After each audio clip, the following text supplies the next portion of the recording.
Well, g'day Year 7s. Today we're looking at calculating the volume of a prism. So there's a couple of words there to define straight off the bat. We have volume and prism. Let's talk about volume first. Alright, now volume is a mathematician's word for how much stuff can fit inside a three-dimensional object, basically. So if I said to you, what volume of milk do you have at home? You're going to reply probably either 1 litre or 2 litres, okay? Because milk generally comes in a 1 litre bottle or a 2 litre bottle. The thing is, in the maths classroom, we tend not to use litres, we use different units, okay? We use, and let me write this down, centimetres cubed, millimetres cubed, metres cubed, and so on. Just like when we're doing area and we use units squared. For three-dimensional objects, we use units cubed, okay? Alright, so now let's talk about prism. This word prism. You might not have heard of that before. Now it's quite simple. A prism, and I have some examples here. Here's an example. A prism is any shape where the top and the base have the exact same area and are the exact same shape, and connecting those are vertical edges, okay? They can be curved, but they're vertical, straight up and down. And the top and the base are 100% the same, okay? So that's a prism. And I have all sorts of examples of prisms here. Here's another example of a prism, which you would probably more commonly know as a cube, okay? Now I have some slightly more professionally made ones here. Here's a prism, because the top and the base are exactly the same, and the edges connecting the top and the base are all vertical, okay? Alright. So, how do we find the area of these things? Well, it's quite simple. The volume of any prism equals the area of the base, which is the same as saying the area of the top, times the height. Simple as that. So, if the base is a shape that you know how to find the area for, like a triangle or a rectangle or a square, then all you need to do is find that area, then multiply that area by the height, and you've found yourself the volume, okay? So let's do an example. Let's look at this guy here. Alright, so the volume is going to be the area of the base, which is the same as the area of the top, times the height. And I'll put it on the side so you can see the height. The height is 10 centimetres, okay? And the top is a rectangle. We know the formula for a rectangle. It's a length times width. So that's going to be 4 times 3. So I'll put that to the side. So volume equals 4 times 3. So that's the area of the base. But what about the height? Well, the height is 10 centimetres. So, times 10, which equals 120. Now the units were centimetres along the sides. So 120 centimetres cubed. Or cubic centimetres is another way to put it. Now the cool thing about what we would call this a rectangular prism. The cool thing about a rectangular prism is no matter which way you put it, it's still a rectangular prism. Because, look, the top and the base are exactly the same and they're connected by vertical sides. Okay? So, I might consider this to be my top or my base. So I could actually calculate the volume in a slightly different way. I could say volume equals, now this is my base, length times width for the area of the base, 10 times 4. But what is the height?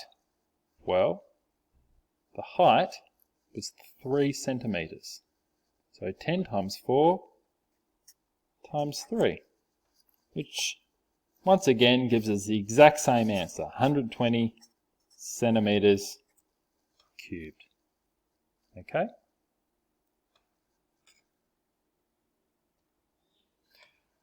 Sorry, the camera dropped out there for a second.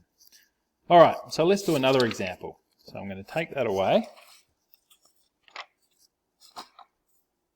Now we're going to look at a different prism. A cube. Now, a cube is just a special type of rectangular prism because it is exactly the same no matter which way around I place it. Every single side length is 4 centimeters. Okay? So what's the volume going to be? Well, the volume equals the area of the base, and no matter which way I put it, the base is going to be exactly the same. So it really doesn't matter. Area of the base is going to be length times width, so 4 times 4. And the height, well, the height is also 4. I mean, every single side length is 4. So that gives us the area of the base, or the top, and the height is 4. So area of base times height, 4 times 4 times 4 equals 64. And the units were centimeters again, so centimeters cubed. Okay? Now, there was a slightly cleverer way I could have set that out. I could have written, and you can only do this for cubes, volume equals, what's another way of writing 4 times 4 times 4? Well, 4 cubed. Okay? Which equals the same thing, 64 centimeters cubed. And it's as simple as that. Now this is mainly what you're going to be asked to calculate. I'm going to set a couple of trickier questions that have a triangular base, but the same rule applies. To find the volume of a triangular prism, and I have an example of a triangular prism right here. So we have a triangle at the top, an identical triangle at the bottom, and the sides are all vertical that connect those two, the base and the top together, all vertical sides. Okay, I'm not going to actually calculate the volume of this guy, but if I wanted to, I could, just so long as I knew the base and the height, okay, of this top part here, which is the same as the base. That would give me the area of this top part, but I will also need to know the height of the prism and multiply by that also. So I would, using my regular triangle formula, find the area of this triangle, half times this, and then I would multiply it by the height of the prism, and that would give me the volume of the triangular prism. And just a couple more examples. Here we have a hexagonal prism. Okay, so if you knew how to find the area of a hexagon, which we haven't dealt with yet, then you would find the area of that hexagon there on the top, and then you would multiply it by the height of the prism, and that will give you the volume of that hexagonal prism. Okay, and I think finally it might be useful to show you a couple of examples of shapes that are not three-dimensional shapes, that are not prisms, because you might be thinking, well, what sort of 3D shapes aren't prisms? Well, if you can't imagine one, here's one.